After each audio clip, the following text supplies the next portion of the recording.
Oh, it's Mr. McFeely. I have seen the future, and he was wearing number 5, and I ain't talking about Robbie Grimsley, folks. Took out the muffins, took out the trail mix, took out the cookies. They stole the monster cookies. Wow, that's awesome. That is so awesome. Let's do some broadcasting.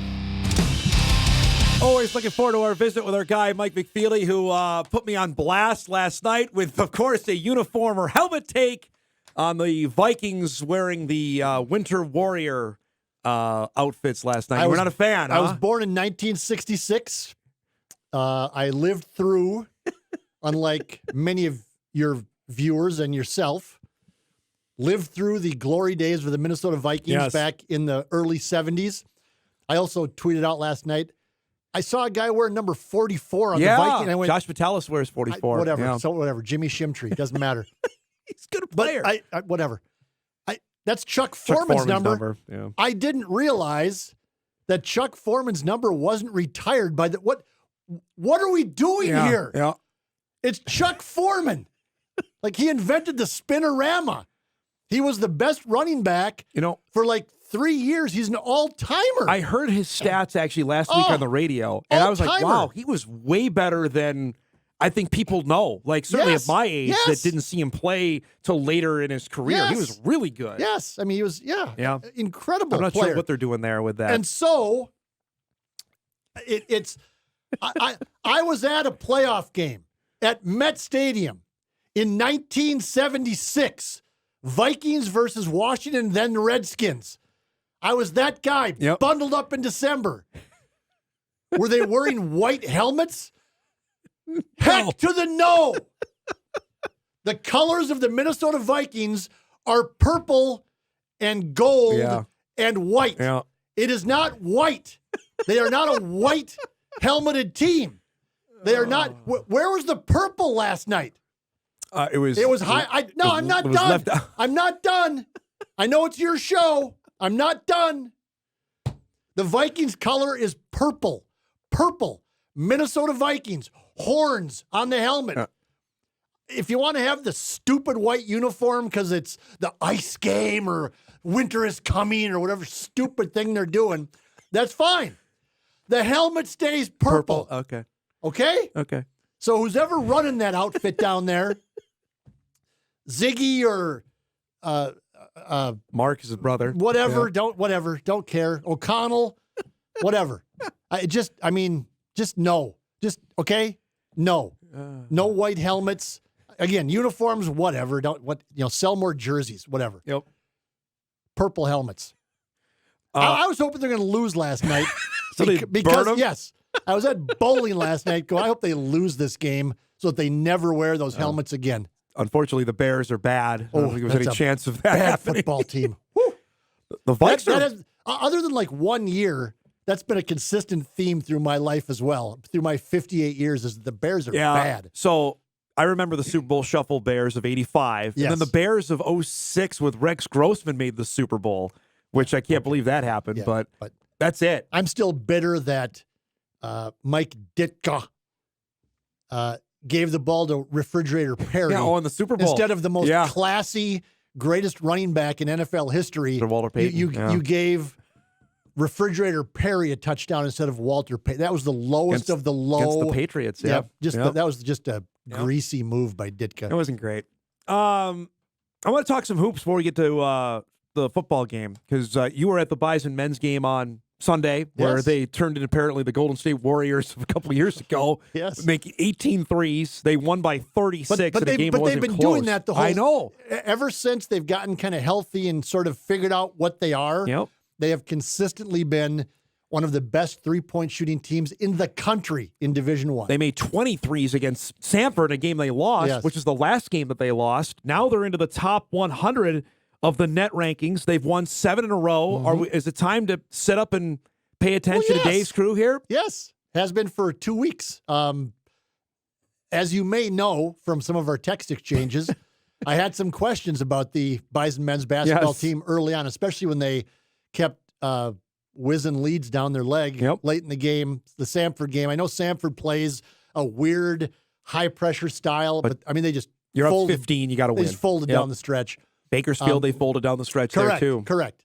But the last few weeks, ever since they kind of got things turned around here and they beat Northern Colorado at home, the Bison men are pretty good.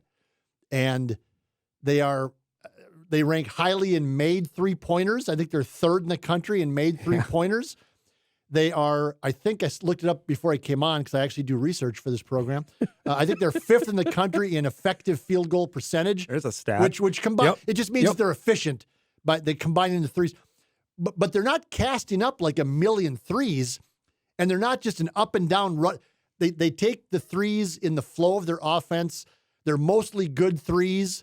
Once in a while, Jakari gets a little itchy trigger finger and wants to get one off. And God bless him. Good. You do it, Jakari. You take one, do a fadeaway. He did that against Butler at the end of the first half last week, and he made it. He did one of those at home here on Sunday, and it was maybe not the best shot. But he's so good.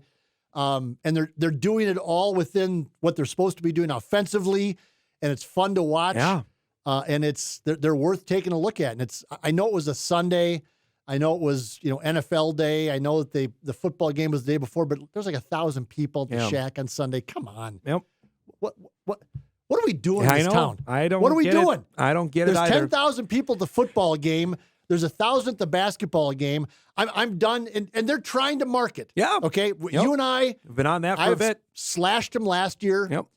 I'm done with that because they're trying, and the head football coach is trying, and the head basketball coaches are trying.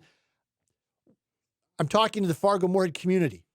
What are you doing? Yeah. What else are you doing? I know you have kids, and I don't, so it's easy for me to go on a Sunday afternoon and go watch a ball game. But what do we do? There's 250,000 people in this town. What else are you doing? It's December. Hello. Yep. It's not July. You're not at the lake. It's December. Yeah. Go watch a sporting. Go watch Moorhead State. They're fantastic. They're pretty good, too. They're great, too. Game Their Friday night's basketball gonna team be is all great. right. The women's basketball team at Moorhead is pretty good. Yep. They've won 7 or 8 in a row now. The men's basketball team is ranked 5th. The women's basketball team at North Dakota State they're not bad. Yeah, they're in the 120s, I think, in the net ranking. They're not. What are we doing here, I don't people? know. I don't. You can only see Wicked one time. You know how it comes out. Go take your kid to a basketball game. Yep. Eat a hot dog. Look at Thunder with the Santa hat on. Right? My God. I don't get it. And the additions that Dave made, Jackson Money comes right to Mason Miller has turned into be a really solid player as well. Makes threes. And they have obviously Jakari is kind of the leader out there. He's kind of emerged as kind of that guy as a senior, and he's their best 3-point shooter, the most consistent. He can also put the ball on the floor because you have to guard him. He can get. He did a beautiful fast break on Sunday where he just did a little hesitation at the top of the key and blew past the guy with his left hand and went up and dunked for a bucket. But you also have Mason Miller can make threes. Jackson Money can make threes. Noah Fedderson is not afraid to shoot a three. And he made one Sunday. Yep. I'd like to see more out of him offensively. And that would, but Brennan Watkins can make a three. So they got some guys who can make, and again, are efficient at it. They're not shooting 50 threes a game. They're shooting 35 and making 20 or 15. It's pretty good. It's pretty good basketball. I haven't talked to Dave Richmond about this, but this has not been his style. He's not at all. He's a defensive. We're going to hold the shot clock, run down the shot clock. We're going to make it, with all due respect, as boring as we possibly can for 40 minutes. This is not that. No, it is not. They're not firing it up within 5 seconds on the shot clock, but they're not also running it down to 3 and then trying to scramble to get a shot off. Correct. If there's a 3 open, they will shoot it. It's entertaining basketball. It's no doubt about it. It's not the typical Dave Richmond run down the shot clock and throw up an off-balanced 15-footer. They're We have seen that over the last couple of years. It's exciting. They have not played a Summit League opponent yet. That'll happen after the first of the year. And you look how things and you can evaluate how the net rankings are. St. Thomas had a really nice start. South Dakota State has. I think the Coyotes are in the top 140. Okay. But after that, it is a precipitous drop off. After that, They play a style that they can win some games in January and February in this conference. They also play a style where they can lose some games. They can if they make some shots. Yep. I think what might save them in that category is if somebody's maybe having an off night, they have enough guys that are. It seems unlikely that 4 guys are going to have an off night on the same night. Might happen, and if it does, it's going to be ugly. It is going to be good, ugly right? if that happens. But it just seems like they have enough shooters. And also Jackson Money has just been fantastic on the little, backing a guy down and being able to shoot over the top and making them from 10 or 12 or 15 feet. Right now they have 2, if things continue the way they're going, they have 2 first-team all-conference players in Jakari and Jackson, the double J's, whatever you want to call them. Last time that happened was 22 with Cruiser and Greasel, where that was the year they lost to the unbeaten Jacks. Yep. When Shireman got away with a push-off in the Summit League Championship game. Yes. Out of the 3. Yeah, not good. Let's break. We come back. We'll chat some Bison Jacks. They're going to play allegedly in football. I'm not sure if you know, but sources are indicating they're going to play a football game on Saturday. The confidence level among the fan base does not seem high right now. We're going to chat about that when we come back. We'll wrap up hour 1. Back with more with Mike right after this. Welcome back, everybody. We got a bunch of emails to get into with the previewing the Bison and the Jackrabbits game. I want to get to a few of them now here that we got Mike in. Dom and Mike, I feel that NDSU has had the worst luck compared to the Jacks and other teams of late. Just look at this year in terms of injuries. You got Rock, Peyton, Young, Cole Wisniewski, who would have left if he was playing. Braylon Henderson, Wirtz, Cam for a game or 2 at a tweaked ankle. This has been the curse almost every year for a while. I just don't know if South Dakota State has had a mass unit of players down like the Bison had over the last few years. Maybe a few were banged up the last few years, but not as bad as we have been. Seems no other team have starters done for the year like NDSU. Would feel a lot better if we were 90 to 100% this weekend, but it's middle of December. Injuries in the portal have not really affected SDSU like it has NDSU. Correct. Yep. But at one point, it did. Adam Bach was hurt most of last year for the Jacks. Yeah, I mean, they've missed guys as well. And NDSU, frankly, over the years has lost guys as well. I just think that there were more the depth was better players. Yep. And I think that's a change. I still don't think this is like an all-time NDSU team. Yep. It's just not. It's really good in FCS, and they're in the semifinals. Yep. And so, but I just don't. I watch as much of NDSU football as anybody else other than the coaches and you. And I just, they're just not an all-time team. Yeah. And defensively, they have some clear shortcomings, and they've shown up at times, and losing Dylan Hendricks was huge. It's a big one. Yep. I thought. I think losing Sam Young was a big one. Was huge. Yep. And so, but that's part of the game. Right. Injuries happen. SDSU was without Tucker Large for a lot of this season. Did not play against the Bison in the first game. Back, and NDSU took advantage of that. Correct, they did. I think all the 2 touchdowns they scored in the big plays on the key drive, the same kid kept showing up on the defensive film. Mike, how much do the current NDSU football players, this is a topic I was talking about yesterday, know about Easton Stick's record of 49 wins being in jeopardy this weekend, or is that even relevant to them? Obviously, Gronowski has tied it, can break it if they beat the Bison. I don't know that's I'm sure that it matters, that they would like to stop that, but I don't think it's like at the top of their minds. They're just trying to win the game. Yeah. And Gronowski, by the way, a lot of these career records are set in 5 years, but Gronowski would set it in 4. Correct. Because he missed that year. And all of 21. It seems, I think he has another year after this he does. if he wanted it. Yeah. And who knows in today's world, but it sort of seems like he said, I'm out of here, right? Yeah. This is his last year. Correct. He's already agreed to go to the East-West Shrine game, right. so he's done so. Yep. Yeah. Dom and Mike, I watched all of the Montana State game on Friday, and the Bobcats looked like the Bison team of 10 years ago. Well, wonder why. Who's running the show there? If NDSU can get past the Jacks, I'm not sure they could beat Montana State. P.S. As a Moorhead resident, Idaho gave potato teams a bad name with that beatdown. Well, their head coach also got a job the next day. I'm not sure if that had anything to do with that. Yeah, Jason Eck got the New Mexico job. This just might be Montana State's year. I mean, sure looks like it. It might be. Yep. I mean, Jacks could still win it. Yep. NDSU could still win it. USD could go in there, USD right? could still win it. Yep. I mean, the 4 teams left are clearly the 4 best teams in FCS, even though we hear maybe don't think this is the most powerful NDSU team. They beat the Jacks earlier this year. And they should have beaten they South should have Dakota. beaten South Dakota. I mean, it just you can't get around that. Nope. And they had a chance to beat Colorado. Yep. And so, I mean, as much as we are Nick, going... Nick Baitis, man. This is just not the 2018 team. It's just not the 2019 team. But they just seem to be able to win football games. I have a stat I want to throw at you, and I compiled this yesterday. And this is Cam Miller 3 times in the FCS semifinals. He's 20 of 53.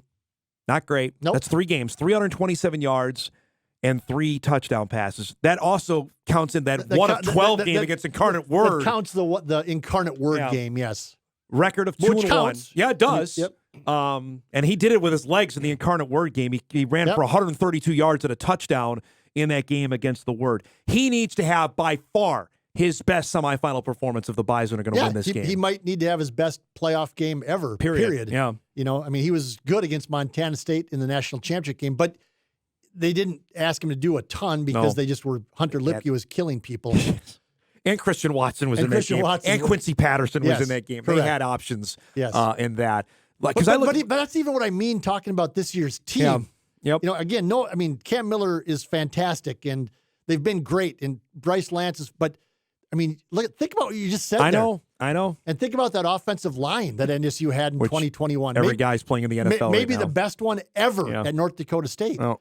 And so you just kind of look at that and go, well, this Bison team is good, but they're not like that. I brought up this point before you came on. I'm interested in your thoughts on this. So the Jacks have won 7 in a row since the loss in Fargo. Yeah. The game, you and I talked about it when they beat USD. I think you and I are both in agreement that South Dakota should have won that game. They were the better team. In the second half, for sure, I thought they were the better team and the more physical team in the second half. But after that, they have beaten Murray, they beat UND, they beat Southern Illinois, and they beat Mo State to wrap the regular season, and then beat Montana and the Word. They're playing great. They really are. They've won 7 in a row. How would you evaluate where the Jacks are, considering the level of competition that they have played? They're playing great. They're healthier than NDSU, and they just look smoother. I mean, they just look like they're going this way. Yep. And I don't know if it feels like NDSU is doing this. It up until the last 4 minutes of the USD game, you thought, because I mean, look at what NDSU did to UND. They destroyed them in Fargo. Look at what NDSU did to Murray State down in Murray, Kentucky. Look what they did to Mo State. Look at what NDSU did to those scores are Northern Iowa. Those scores are equal to what the Jacks SDSU has done. Yep. The difference is just it seems like since the last 4 minutes, NDSU just hasn't quite found its shook them. What their footing should be. And they're still, I mean, they won by 3 touchdowns. They scored 51 against Abilene Christian. I know. And they scored 1 by 24 against Mercer. Yeah. But it just felt like in both of those games there were stretches where they were getting outplayed. And it hasn't been that sense not with the Jacks. The Jacks. Nope. But anybody who tries to tell you that like this Incarnate Word game is, they're super talented. That was always going to be a blowout. There was especially never, in those conditions as well. There was never any question. So don't try to manufacture drama that Incarnate Word is the 6th seed and they're going to come up to Brookings and they got some. Oh my God, they're from Texas. No, it was always the bookies had it at 3+ touchdowns. Right. I mean, it was never going to be a close game. This is going to be a close one on Saturday. I believe that. I think it's just like all these other, and that's the one thing we got to roll higher. The one thing the Jacks haven't done against the Bison, they've beaten from the national championship. Yep. They've won the marker in Fargo. The one thing they haven't done is beat them in the playoffs in Fargo. That's the last thing missing on the Jacks resume. Again, keep in mind that these are still 18 to 23-year-old guys. It's going to be an intense atmosphere. And, I think NDSU has shown signs the last few weeks of just trying to just get to this game. Well, I mean, the Jacks have to deal with that as well. Yeah. And so don't be surprised if it's some weird turnover or special teams play or that decides the game. It's going to be It's going to be fun. As be much awesome. as much as I've complained about the FCS, and we never got into. I know we got to go. We never got into the fact that people are celebrating. There's 4 schools. I don't know if that's a reason to celebrate, especially in the locales that they're all from. That's what I mean. The 4 schools from the geography. I don't know that that's a good thing to celebrate in FCS. This game is going to be insane. And it'll be fun.